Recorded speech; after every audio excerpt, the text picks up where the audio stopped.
agora vai ser o áudio urogenital, tá? Anatomia do sistema urogenital. Semana que vem, para não perder o contexto, a gente vai começar com vocês com a parte de embriologia do sistema urogenital. Em teoria, a embriologia seria melhor ser vista antes, porque vem inicialmente cronologicamente, tá? Mas, para a nossa didática, é importante que vocês primeiro entendam a parte macroscópica, a parte da anatomia propriamente dita, para depois vocês poderem entender melhor a embriologia, porque é mais complexo, como é uma coisa que você tem que ficar imaginando, pensando, e é mais difícil de visualizar, tá? Deixa eu só ver se já está ok para a gravação do Dr. Bruno.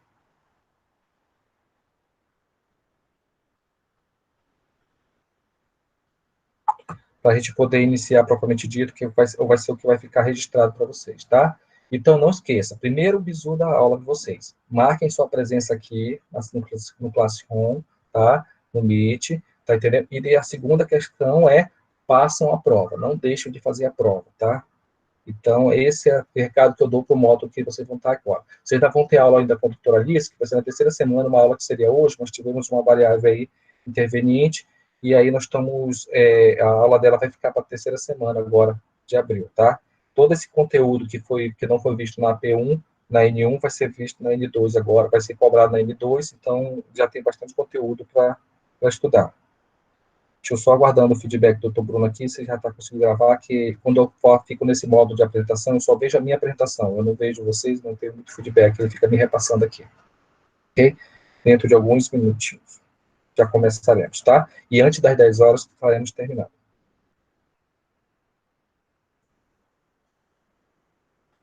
Bem, eu vou começar então a aula.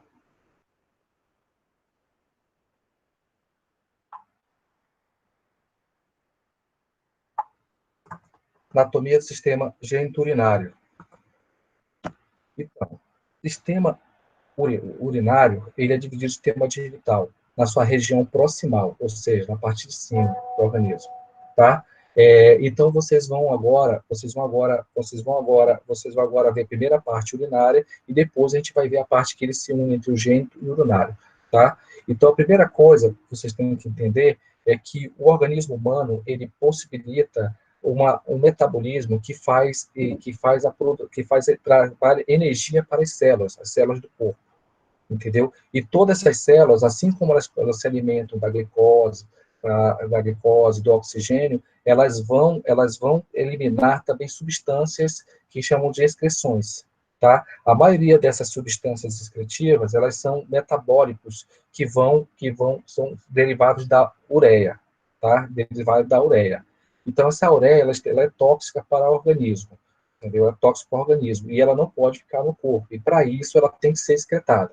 Vários órgãos do corpo humano são responsáveis por fazer essas excreções dos metabólicos que não são mais benéficos, que não são mais úteis para o corpo, entendeu? O principal deles é o rim. Nós temos o fígado, temos a pele, temos outras estruturas. O principal é o rim, e a principal função dele é a produção, tá? E a excreção desses metabólicos, principalmente a ureia, a creatinina, entre outros, tá? Então, esse é o primeiro e principal entendimento que vocês têm que ter. Então, o rim é o principal órgão que faz esse metabolismo, que metaboliza esses excretos e para serem eliminados do corpo humano. Então, o sistema urinário, ele é dividido em duas partes. O sistema que produz. No sistema de produção, nós temos o rim, tá? Os rins, tá? São os principais coisas. Eles estão na região abdominal, tá? Na região retroperitoneal, então ali da parte do intestino posterior, como vocês viram lá com a professora Alice. Retroperitoneal, tá? Só um momento.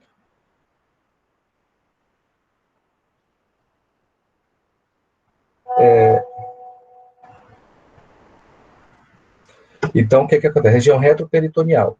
O organismo do rim, ele fica na região abdominal posterior, mas ele não tem comunicação com a cavidade peritoneal, ok? Ele fica na região lombar, e ele é o principal órgão produtor da urina.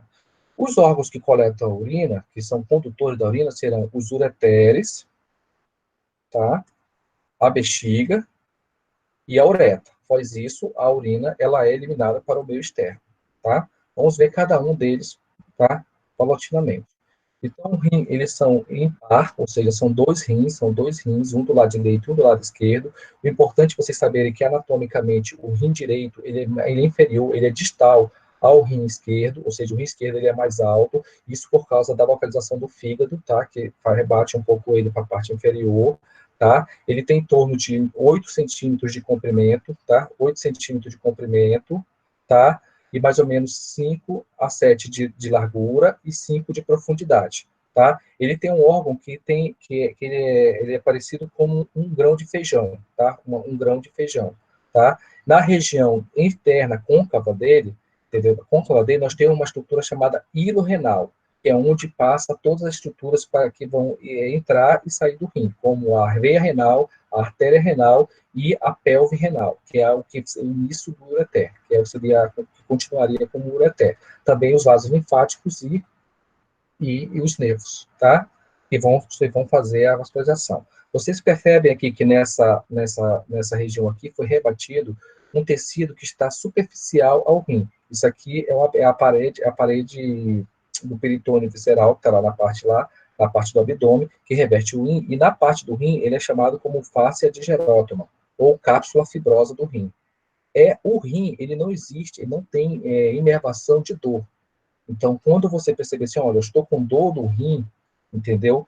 O rim não tem inervação sensitiva de dor. O que tem inervação sensitiva de dor é essa cápsula fibrosa, ela tem inervação, e quando ela é distendida, ou seja, o paciente tem uma patologia, por exemplo, lembre-se que patologia não cai à prova de vocês, só vai cair anatomia. Mas a minha aula, eu sempre, assim como o Mu, direciono vocês para vocês saberem por que é importante vocês estarem estudando isso. Então, essa cápsula, quando ela é distendida, quando o rim tem uma patologia, por exemplo, por uma obstrução, que ele não consegue urinar, seja ela por um cálculo renal, uma litíase renal, uma pedra no rim, ou um tumor que esteja comprimido lá na próstata, qualquer coisa que obstrua, o rim vai acumular urina, essa urina não vai poder descer e vai edemaciar, ele vai crescer. E isso vai distender essa cápsula e vai causar dor, entendeu? É a famosa cólica renal, tá? Cólica, desculpa, hidronefrose, a famosa hidronefrose que causa isso. A cólica renal é quando já é mais nos musculaturismos, que nós vamos conversar mais na frente. Ok? Então, a função dele tem duas funções no rim. Ele tem tanto a produção de urina, que esse é o básico que nós mais estamos vendo aqui, e uma produção endócrina. O que é isso? Ele também produz hormônios. Tá? O rim também produz hormônios, e esses hormônios, principalmente, nós temos a renina, que vai ajudar na regulação da pressão arterial do indivíduo, tá? E a eritropoetina, ele vai auxiliar a medula óssea, vai avisar, esse hormônio vai ser importante para a medula para a produção de componentes sanguíneos, tá? Principalmente dos eritrócitos, das hemácias, tá? Vamos dar continuidade. Então, assim, quando você corta o rim, faz um corte coronal no rim, e você consegue observar essas estruturas anatômicas que aqui vêm. Então, o rim, quando você faz o corte coronal nele, você vê duas estruturas, o córtex renal e a medula renal. O córtex renal é essa região que está na periferia,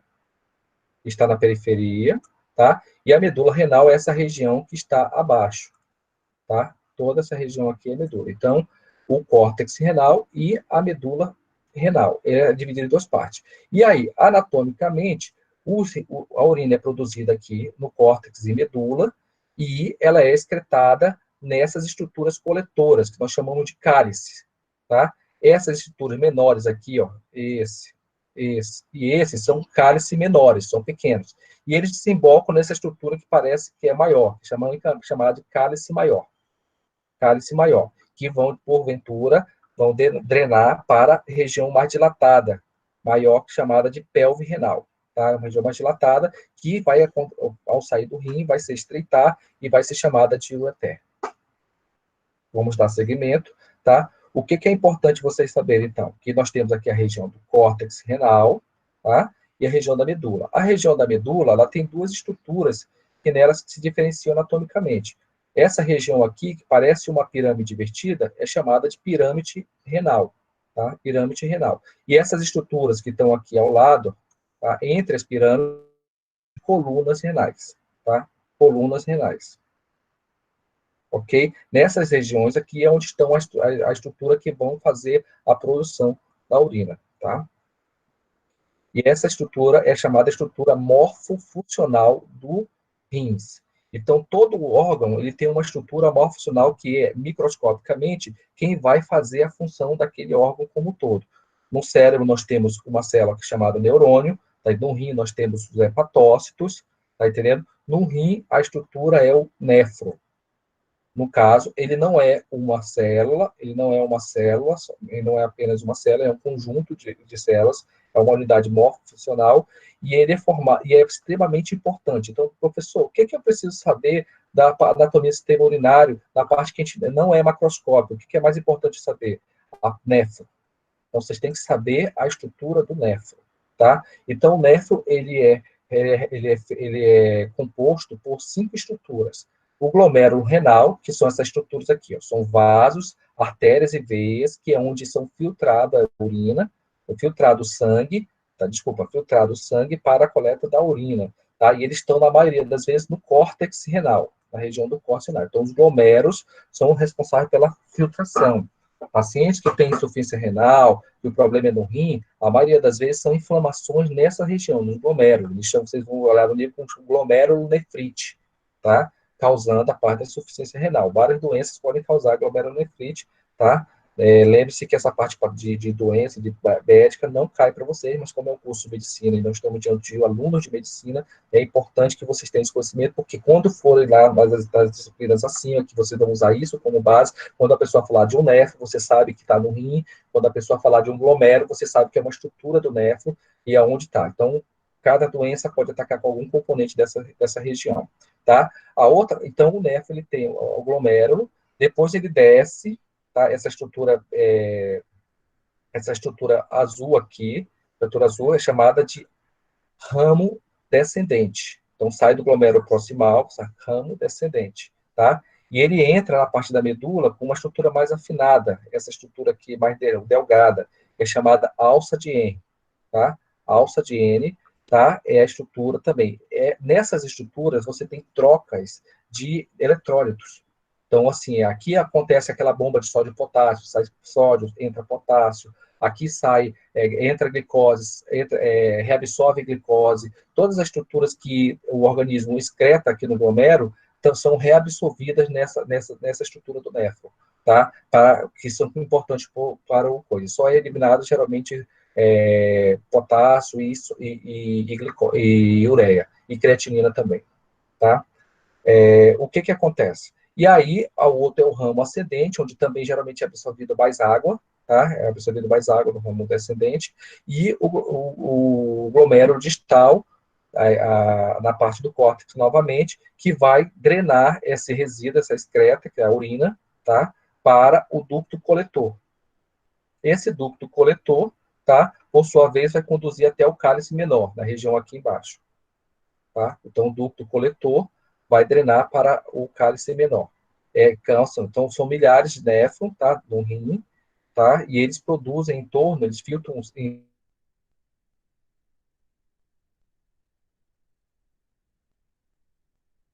para vocês terem uma ideia, eu só falei para vocês que o rim ele tem em torno de 8 centímetros a 10 centímetros, e quando você tem problema nesse rim, o aparelho que nós temos disponível para realizar é a hemodiálise. Tá? A hemodiálise é uma forma que você tem outras formas de fazer a filtração do sangue, como diálise, entendeu? Mas a hemodiálise é uma máquina de aproximadamente 1,20 m, entendeu? Toda composta para fazer o trabalho que esse rim de 8 centímetros a 10 centímetros faz. Então, é um trabalho altamente específico, tá bom? Mas, quando há falha, o ser humano já tem essa tecnologia que pode manter a pessoa fazendo esse trabalho de filtração sanguínea, tá? E manter a vida. Vamos dar continuidade, tá? E aí, nós damos continuidade para o seguinte. Então, nós já fizemos a parte renal, tá? Sabemos toda a produção da urina, e que o importante eu saber lá é a parte do néfron, a parte morfofuncional, tá? E aí nós vamos dar seguimento para a região do ureter. Então, a partir daqui, todos os órgãos que nós comentamos agora do sistema urinário, eles serão relacionados à condução da urina. São órgãos que são responsáveis por conduzir a urina do rim ao meio externo, tá? Então, os ureteres são essas estruturas aqui, tá? Tá? Essas estruturas em pares também, um para cada rim, tá? E eles são feitos, são túbulos, tá? Que ficam colabados de musculatura lisa, tá? Não sei se vocês podem associar, ele pode ser associado um pouco como o esôfago ali também, ele fica colabado, ele não é um tubo que fica com a luz dele, ou seja, com o espaço dentro do tubo, ele não fica totalmente aberto, ele é colabado, e ele é feito por musculatura lisa. Vocês lembram lá da musculatura esquelética do serviço do Bruno? Então, tem 3 tipos de musculatura, né? A musculatura esquelética, que é voluntária, a musculatura lisa, que geralmente está nas vistas, que é involuntária, e a musculatura estriada cardíaca, que é específica do coração, também involuntária, tá? Então, ele é feito de musculatura lisa, tá? E essa é importante. Então, ele sofre também, assim como no intestino, como vocês observaram, peristalse. Então, ele tem movimentos de contração que vai ajudando a descer, além da gravidade, claro que ajuda a ver. O que é importante eu saber do ureter? Que ele começa na região abdominal, tá? E ele termina, ou seja, ele termina na região pélvica. Ele tem em torno de 25 a 30 centímetros de diâmetro, de comprimento, perdão, de comprimento, tá? E o que é mais importante eu saber dele? É que ele é dividido em 3 partes, né? 3 partes. E nessas 3 partes ele tem 3 estreitamentos. Então, assim, tem a região abdominal, a região pélvica e a região dentro da bexiga aqui, que é bem pequena, em torno de 5 a 10 milímetros, tá? Então, ele tem 3 estreitamentos que nessa região ele não tem a luz, né? Ou seja, o espaço que está dentro do tubo, tá? Ele é mais comprimido, tá? Que é na região abdominal, ela é a junção pielo-pélvica, ou seja, piela de rim. Toda vez que vocês vierem falar pielo, é um sinônimo de rim, é um termo adequado ao rim. Na região pélvica, nós temos aqui essa região aqui, ó, essa região onde ele cruza os vasos ilíacos. A primeira é a junção ureter-pélvica, tá? Ureter-pélvica. A segunda é onde ele cruza, ou seja, por ele rebater, flectir em cima dos vasos ilíacos, aqui da artéria aorta, que divide para as artérias ilíacas, tá? Ele comprime também. E a outra região é a região dentro da bexiga, na parede da bexiga. Quando ele entra na bexiga, a bexiga é um músculo também, tá? Ela contrai e fica mais estreita. Por que é importante eu saber disso? Porque na parte clínica, na parte médica, uma patologia bem comum do rim é a litíase renal, ou a pedra no rim. Essa pedra, quando ela migra do rim, o primeiro lugar que ela comprime é nessa primeira junção pélvica. Então, o paciente tem uma dor na região lombar, na região lombar ali, ele acha até que é uma parte da coluna, ele acha que é a parte muscular que ele fez algum esforço, é uma dor súbita, em tipo cólica, ou seja, uma dor que aperta, tá? Insuportável, é uma das crises de dor mais fortes que a gente tem na parte da medicina, tá? Então, o primeiro local que eles têm é aqui. Depois dessa pedra, quando migra, ela começa a doer na região mais embaixo. Então a pessoa diz, não, a dor agora não tá mais na região em cima, aqui, perto do renal. Agora ela desceu, ela está mais na região da pelve, no início da pelve aqui. Também é o segundo estreitamento onde a litíase pode comprimir. E a terceira, local onde ele comprime, é antes de entrar na bexiga. Entendeu? Antes de entrar na Professor, só bexiga, uma pergunta. começa a ter a dor na região inguinal, região anterior, ali perto do corpo, e pode irradiar, por causa da inervação, até para a genitália, para o testículo do homem ou para a vulva da mulher, entendeu? Então, é a dor clássica da pedra do rim, que ela vem migrando, descendo, tipo cólica, tá? Depois que ela entra na bexiga, o paciente para de Só sentir uma dúvida, dor, e professor. às vezes tem um pouco de dor na hora de excretar ela na uretra, porque o cálculo é um pouco irregular, ele acaba sangrando um pouco ali na região da uretra, tá? Essa é a parte importante que vocês precisam saber de ureter, tá? A bexiga urinária. A bexiga, na verdade, ela não é só um órgão condutor da urina. Ela também armazena a urina, para que você não fique perdendo. O rim produz urina a todo minuto.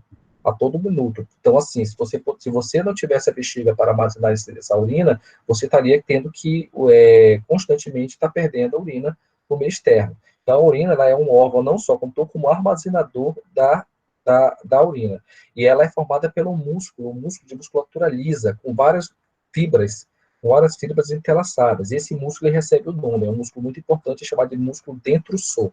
Então, dentrossor é o nome do músculo da bexiga, tá? Anatomicamente, a bexiga, tem uma forma ovoide quando ela está cheia, mas quando ela está vazia, ela fica achatada e colabada, tá? Ela fica achatada e colabada. A capacidade dela para armazenar em média, em torno de 500 ml. Mas, quando você chega com mais ou menos 300 ml de urina dentro da bexiga, o os receptores de pressão são acionados e você já começa a ter o desejo de urinar, tá? Já tem desejo de urinar, tá? Quando você tem obstrução aqui da bexiga, que a urina não consegue passar, a bexiga cresce e faz uma patologia chamada bexigoma. O paciente tem uma dor enorme na região de baixo aqui da pelve, nós chamamos de hipogastro, tá? Vocês vão ver isso no futuro, quando estiverem vendo outras partes, outras disciplinas de semiologia, tá? Hipogastro, então é um abolamento, parece que tem um tumor ali que está abolado. Na verdade, é a bexiga que está acima da sua capacidade abdominal, isso causa uma dor e é uma urgência, tá? Você tem que usar algum instrumento para tirar essa urina daí, ou via pela uretra ou pela um procedimento suprapúbico, tá? O que acontece? Não se preocupe com essa parte de patologia, com essa parte técnica. Eu gosto só de passar. O que vai cair é anatomia. Eu preciso saber o que é uma bexiga. Então, o que eu vejo da bexiga? Bexiga é musculatura lisa, chamada dentrossor, que é muita bexiga, e ela possui alguma estrutura anatômica. Por exemplo, o corpo da bexiga, tá entendendo? O fundo da bexiga, tá? O colo da bexiga, tá? E o ápice dela, que não dá para ver nesse corte que nós estamos vendo aqui. Você tem que fazer um corte sagital, que seria o ápice que está mais na região anterior, seria o que estaria mais na parte anterior aqui da estrutura, tá? Não se atente a isso também. O que vocês têm que se atentar? A essa estrutura aqui, ó, tá? Então, esse aqui é o órteo do ureter. Lembra do ureter que estava descendo ali naquela imagem? Vinha, entrou dentro da bexiga, na região posterior aqui, e saiu nessa parte aqui, ó. O órteo do ureter. Aqui o órteo do outro lado, para vocês verem melhor, tá? Do outro lado, do ureter do rim direito, aqui é do rim esquerdo. Então, vocês veem que tem uma estrutura mais abrancacenta aqui, tá? Que forma uma forma de um triângulo invertido. Esse aqui é a estrutura chamada trígono vesical, tá? E esse trígono vesical é muito importante, tá? Para pacientes que fazem citoscopia, o médico urologista, quando ele entra na uretra aqui, para ele se encontrar dentro da bexiga, ele identifica esse trígono para ele conseguir achar esse órteo, esse buraquinho aqui, para poder fazer uma ureteroscopia, para pegar uma pedra que esteja lá dentro do rim, por exemplo, tá? E é uma estrutura de edificação. A outra estrutura que nós temos aqui, essa estrutura aqui que chama de úvula da bexiga, é um elevamento. Isso aqui é muito bom para a gente ver na prática, sabe? Que nada mais é do que uma elevação, uma ruga que existe aqui na bexiga, principalmente quando ela tá seca. Quando ela está cheia, não dá para ver, porque essa ruga desaparece pela distensão, tá? Mas é uma estrutura anatômica chamada úvula da bexiga. Também serve como parâmetro para ele saber que ele está no início do órteo da bexiga, tá? E a partir daqui dessa parte da bexiga, você começa a uretra. Essa aqui é uma uretra feminina, tá? A gente vai passar um pouquinho mais da uretra daqui a pouco, tá? Uretra feminina, tá? Então, bexiga, isso aí. E aí, aqui é a uretra feminina, tá?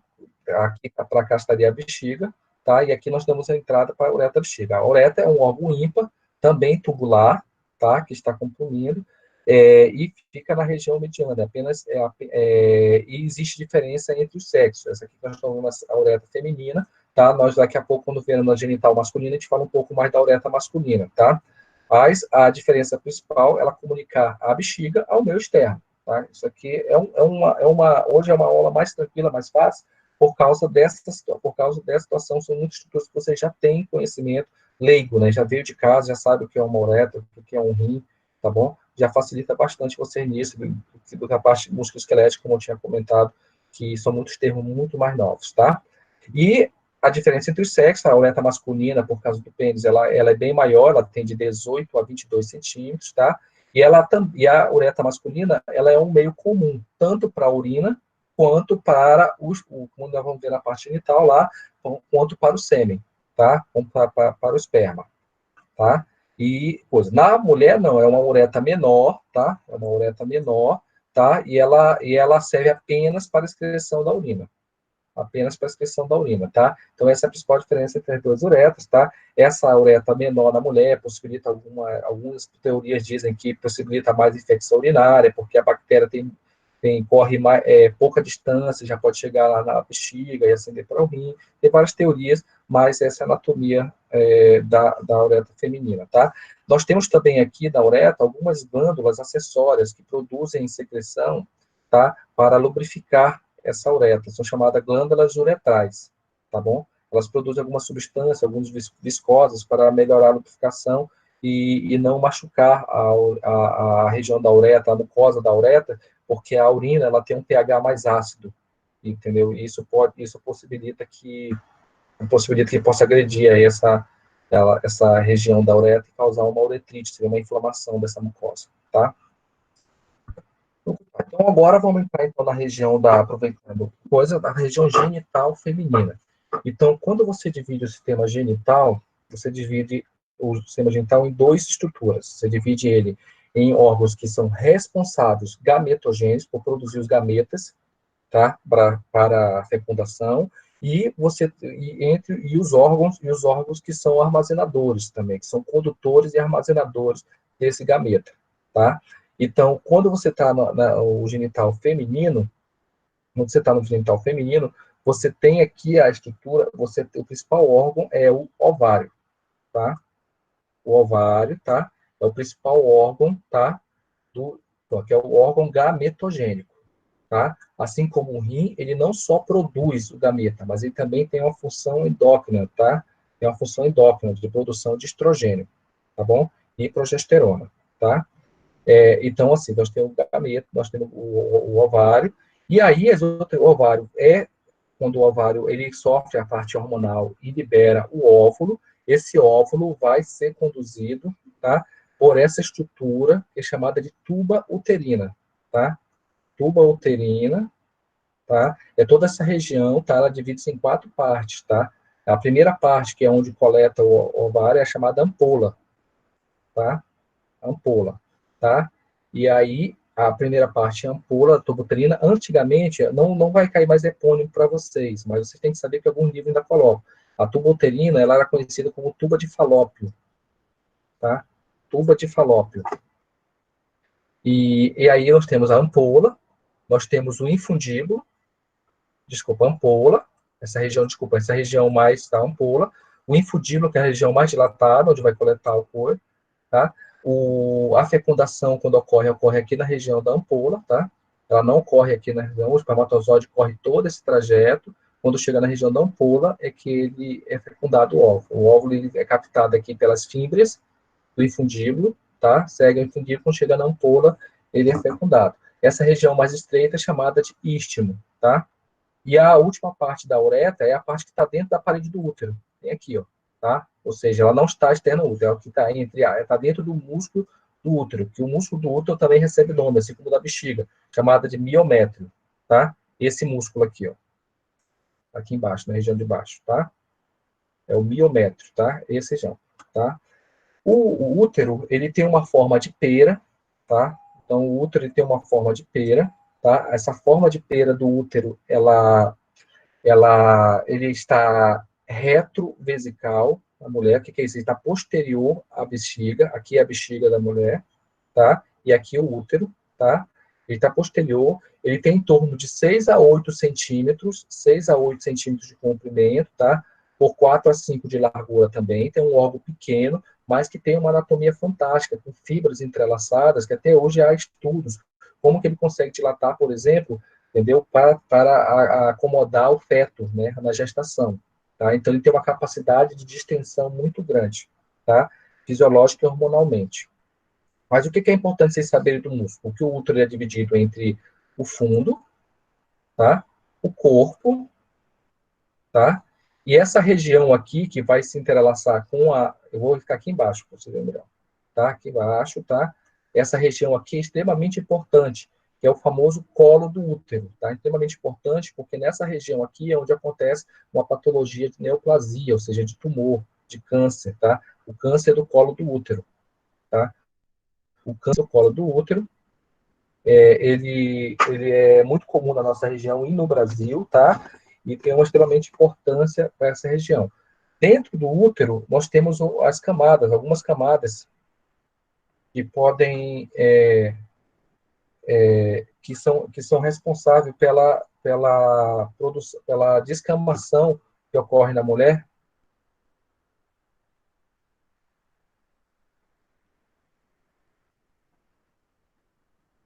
A descamação que ocorre na mulher, que é a menstruação. Deixa eu olhar aqui, que eu não sei se tem algum problema. Todo mundo não falou nada, tá ok. Tá, aqui é a descamação. Então, o útero é dividido aqui no miométrio, tá? Endométrio. Deixa eu tentar entender, para você entender como que ocorrem essas camadas. As camadas são todas estruturas que vocês já viram, tá? E recebem novos nomes. Deixa eu tentar esclarecer mais. Então, vocês lembram do peritônio visceral e do peritônio parietal, lá do abdômen, lá da doutora Alice? Então, o peritônio parietal, quando ele chega aqui na pelve, que é peritônio, esse branco aqui, ó. Quando ele chega aqui na pelve, ele recobre a parte do útero, a parte externa do útero aqui na região visceral. E essa região do peritônio visceral, parietal, que recobre aqui a parte do útero, é chamado de, meu Deus, epimétrio, tá? Epimétrio. E aí, a parte do músculo do útero é chamada de miométrio. E a região mais interna aqui, mais dentro do útero aqui, que ela é colabada, ela é um espaço colabado também, é chamada de endométrio. Esse endométrio é que vai haver uma proliferação de células com os hormônios lá do LH, FSH, estrogênio, progesterona, vai crescer, que quando a mulher não é fecundada, ela também, pela alteração dos hormônios, há uma descamação dessas células de célula com sangramento, com um fenômeno chamado menstruação, tá? Após o útero, nós temos um canal tubular, elástico também, que é a vagina, tá?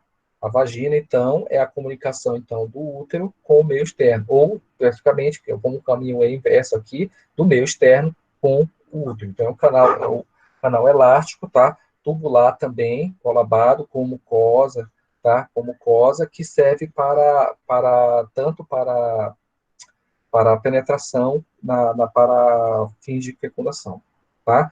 O que é importante também saber é que nós temos também as glândulas anexas, tá? Essas glândulas anexas que estão na vagina, elas são responsáveis pela produção de muco, a secreção, que ajuda na lubrificação desse órgão para melhorar o coito, tá? Entre elas temos várias glândulas. As glândulas vestibulares são mais importantes, temos as maiores e as menores, tá? E a região externa de após a vagina, nós chamamos de genitália feminina, ou pudendo feminina, ou vulva, tá? Que seria essa anatomia aqui. Na anatomia, o que é importante vocês saberem na região da genitália feminina? Nós temos aqui o monte pubis, tá? Que é a parte do pubis, que é onde tem uma maior quantidade de pelugem, né?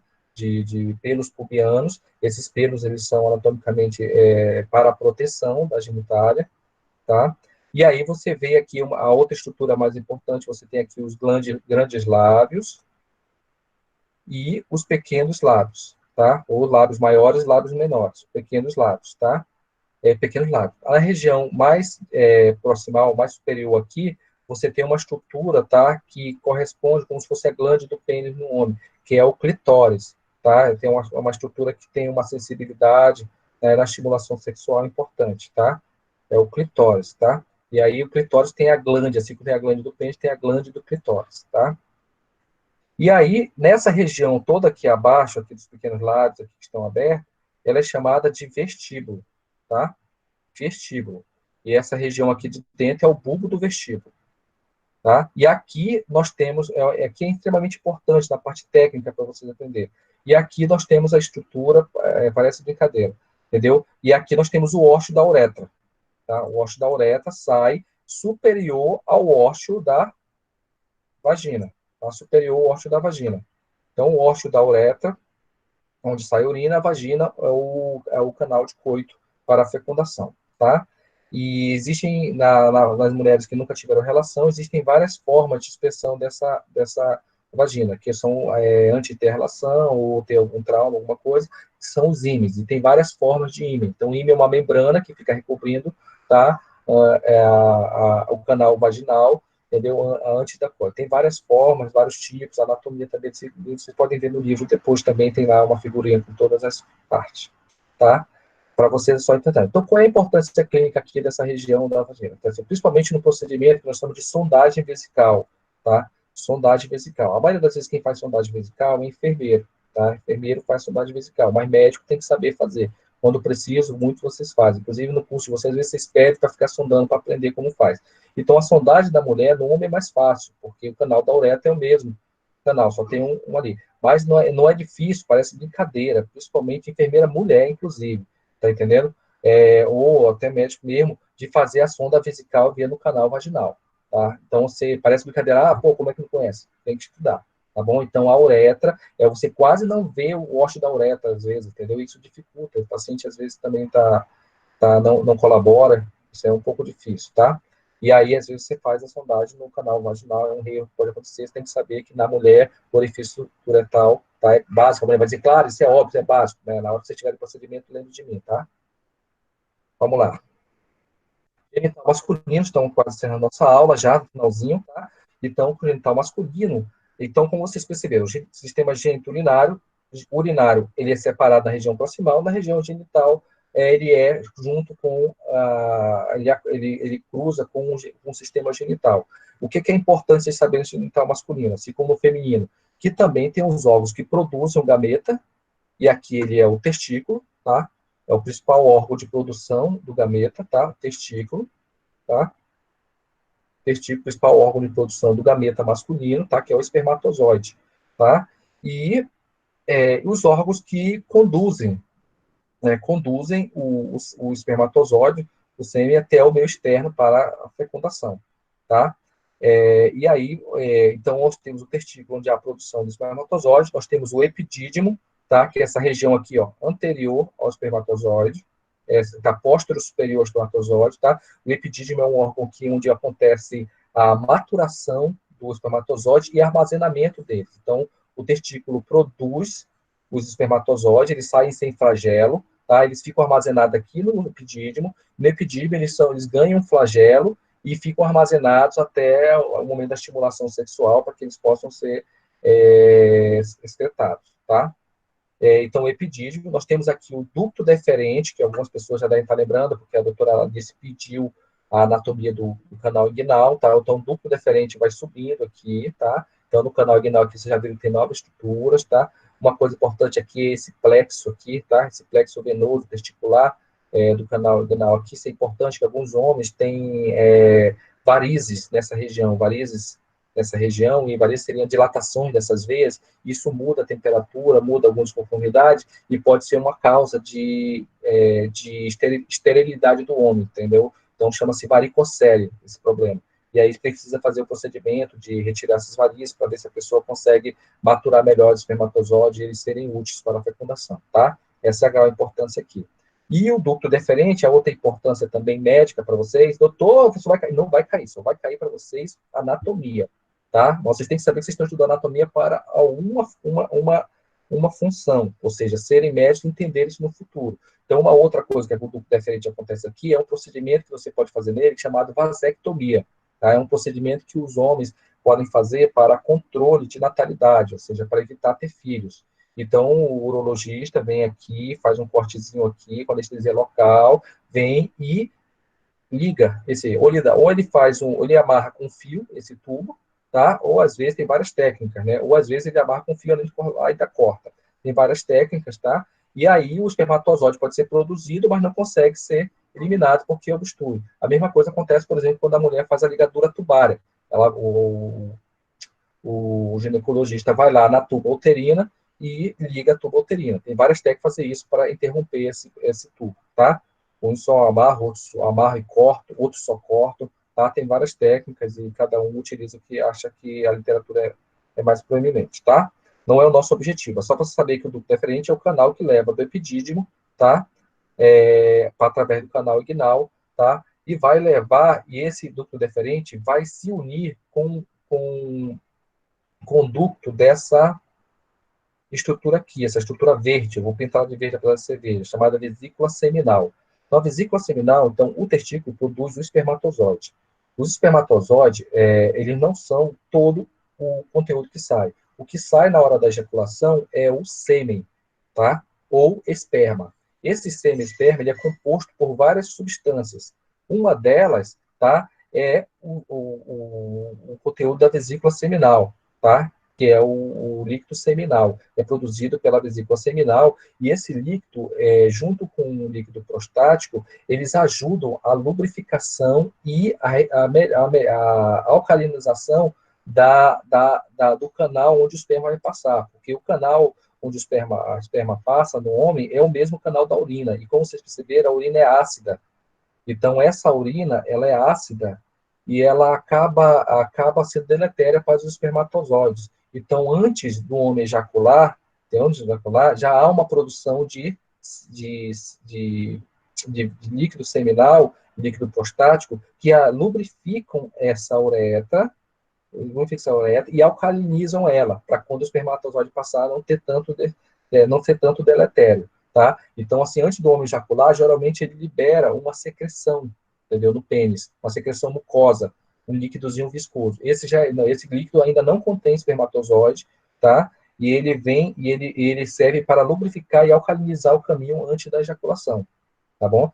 E aí, quando vem a ejaculação, a uretra não está tão com pH ácido, tá? Então, aqui é a vesícula seminal. Quando o ducto deferente se liga ao ducto da vesícula seminal, ele muda de nome. Ele é chamado de ducto ejaculatório. É esse cara aqui, o ducto ejaculatório, tá?